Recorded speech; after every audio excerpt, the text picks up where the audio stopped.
బకారాపేట police station ఎదుట సినీ నటుడు మంచు మనోజ్ నిరసన తెలిపారు. తాను బకారాపేట సమీపంలో ఉన్న ఉర్జా రిసార్ట్ లో విశ్రాంతి తీసుకుంటుండగా ఎస్ఐ రాఘవేంద్ర వచ్చి తనను అవమానించారని ఆయన ఆరోపిస్తున్నారు. తన వద్దకు వచ్చి రిసార్ట్ లో ఎందుకు ఉన్నారు అని, ఇక్కడ ఏం పని అంటూ తనను బెదిరించారని తెలిపారు. తాను దొంగనో టెర్రరిస్ట్నో కాదని, అయినా సీఎం పేరు చెప్పి తనను బెదిరించవలసిన అవసరం ఏముందని ప్రశ్నిస్తూ పోలీసులతో మనోజ్ వాగ్వివాదానికి దిగారు. తన దగ్గరకు ఎందుకు వచ్చారో, ఎందుకు బెదిరించారో చెబితే వెళ్లిపోతానని పోలీస్ స్టేషన్ ఆవరణలో మెట్లపై కూర్చొని ఆయన నిరసన కొనసాగించారు. బకారాపేట సీఐ ఇమ్రాన్ బాషా మంచు మనోజ్ తో ఫోన్ లో మాట్లాడి సర్ది చెప్పడంతో మనోజ్ మళ్లీ రిసార్ట్ కు వెళ్లిపోయారు.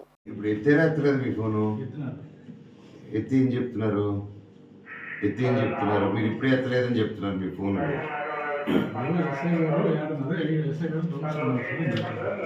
ఎస్ఐ గారు రామసార్ ఇంటికి వెళ్ళిపోయారని చెప్పారు ఇందాక.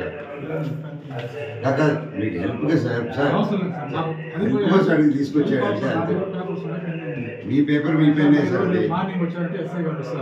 నా ఇంటికి అసలు మార్నింగ్ ఇంటికి రావాలి. ఇప్పుడు ఎందుకు వచ్చారు? అదే సార్ చెప్పండి. మీ ఎస్ఐసి ఎందుకు సార్?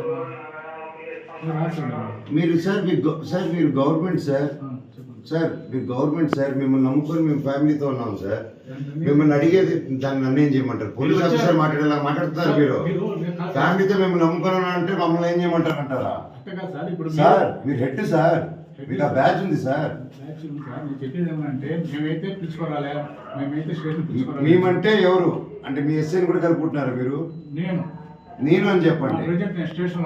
అవును, తీసుకురాలేదు. అవును, మీరు వచ్చారు. ఎవరు? మీ ఎస్ఐ పంపిస్తే వచ్చినాము. నాకైతే తెలియదు. ఎందుకంటే మీ ఎస్ఐ ఫోన్ తీయట్లేదు అంతే కదా? ఫోన్ తీయడం ఎందుకు ఏమో తెలియదు సార్. అదొక్కసారి ఎస్ఐ ఫోన్ తీయట్లేదు, మీరు ఇంటికి వెళ్ళండి చెప్పండి. రాయిస్తాం సార్. ఇది జరిగితే కదా సార్. మీరు జరిగితే ఎందుకు రాయట్లేదు? ఎందుకు? నాకు రీజన్ చెప్పండి ఎందుకు రాయట్లేదు. మీరు పోలీస్ సార్, నిజం రాయాలి కదా సార్. మీరు నిజం రాయాలి కదా సార్. మీరు చెప్పిందే రాయమన్నాను సార్. అంటే మీరు అబద్ధం ఆడుతున్నారా? అట్లా నేను ఎట్లా రాయిస్తాను?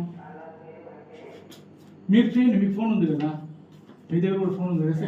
డిపార్ట్మెంట్ సార్, మీరేంటి సార్? సార్ మీరు ఎందుకు సార్ నాకు నమస్తే పెడతారు చెప్పండి? కాదు, మీరు డిపార్ట్మెంట్ సార్. మీరు తప్పుగా అనుకోకూడదని నేను రిక్వెస్ట్గా అడుగుతున్నా. నేనే రుబాబ్ చేయట్లా. నా ఇంటికి వచ్చి నన్ను ఎత్తుకొని మీరు అంటే మీరంటే మీరు కాదు, డిపార్ట్మెంట్ ఎస్ఐ గారు. ఎస్ఐ గారు ఆయన ఎస్ఐ గారితో వచ్చిన కానిస్టేబుల్ నా చేయి పట్టుకొని లాగింది వాళ్ళు. చేయి పట్టుకొని లాగారు కదా సార్. అంతవరకు అయింది కదా సార్. నేను అడిగేది ఇక్కడికి వచ్చినప్పటి నుంచి ఇక్కడ వరకు వచ్చాడు సార్. సంద చివరి వరకు వచ్చాడు ఎస్ఐ. వచ్చి అయిపోయారు. మా వాళ్ళు వెళ్ళి అడిగి రండి సార్ అని చెప్తుంటే ఇంకా వస్తున్నాం పదండి అని చెప్తే లోపలికి వచ్చాను. అటు యూటర్న్ తీసుకుని వెళ్ళిపోయాడు ఆయన. ఇది ఎక్కడి న్యాయం సార్? నన్ను వచ్చి గెలికి, నా ఇంట్లో వచ్చి నన్ను గెలికి, ఇంట్లోనే రిసార్ట్లో ఉన్నది ఇల్లాగా ఉన్నాను కదా. ఇప్పుడు వచ్చి గెలికేసి చేస్తే ఎట్లా సార్? నేను వచ్చి ఎస్ఐ గారికి చేయండి చేయట్లేదు. సిఏ గారికి చేయమంటే సిఏ ఉండండి సార్. అవును సార్, తీయలేదు. అవును, అది రాయమన్నా నేను. అది మీరు అఫీషియల్గా ఇవ్వండి sir. It's rule sir. You have to give it officially. నేను స్టేషన్కి వచ్చిన్నా నేను ఇక్కడ. అవును సార్, మీరు ఇప్పుడు చేయమంటే సిఏ కూడా తీయట్లేదు అంటున్నారు కదా మీరు. అదే సార్, ఓకే చేయండి. నేను ఏం తప్పన్నాను నాకు అర్థమవుతుంది. రెండే రెండు నిమిషాలు మా వాళ్ళ దగ్గరికి వచ్చి సీఎం గారి పేరు ఎందుకు తీశారు అండ్ నన్ను ఎందుకు డిస్టర్బ్ చేశారని 2 విషయాలు చెప్తే నేను ఇక్కడి నుంచి వెళ్ళిపోతాను సార్. ఆనరబుల్ సీఎం గారి పేరు తీసి ఇలా చేయడం కరెక్ట్ కాదు సార్. నా రిక్వెస్ట్ ఒకటే, వచ్చి ఎందుకు ఆయన పెద్ద ఆయన పేరు ఎందుకు తీశారు, నన్ను ఎందుకు మా వాళ్ళని ఎందుకు బెదిరించారు అని అడిగారు. అదొక్కటే నాకు చెప్పేమనండి. ఎవరైనా కంప్లైంట్ పెట్టారా, మేమైనా తప్పు చేసినామా,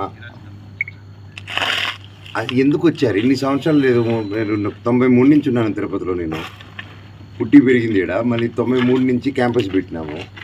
ఇన్ని సంవత్సరాలు ఏ పోలీసు నా గురించి రాలేదు చెకింగ్కి. ఎవరు రాలేదు. ఈరోజు ఎందుకు కొత్తగా ఇంత స్పెషల్ ట్రీట్మెంట్? నేను యాడుంటాడా?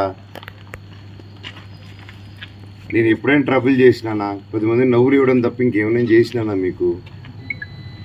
మరి ఎందుకు ఇది? ఎందుకు నేను నా దీంట్లో ఉన్నప్పుడు ఎందుకు మీరు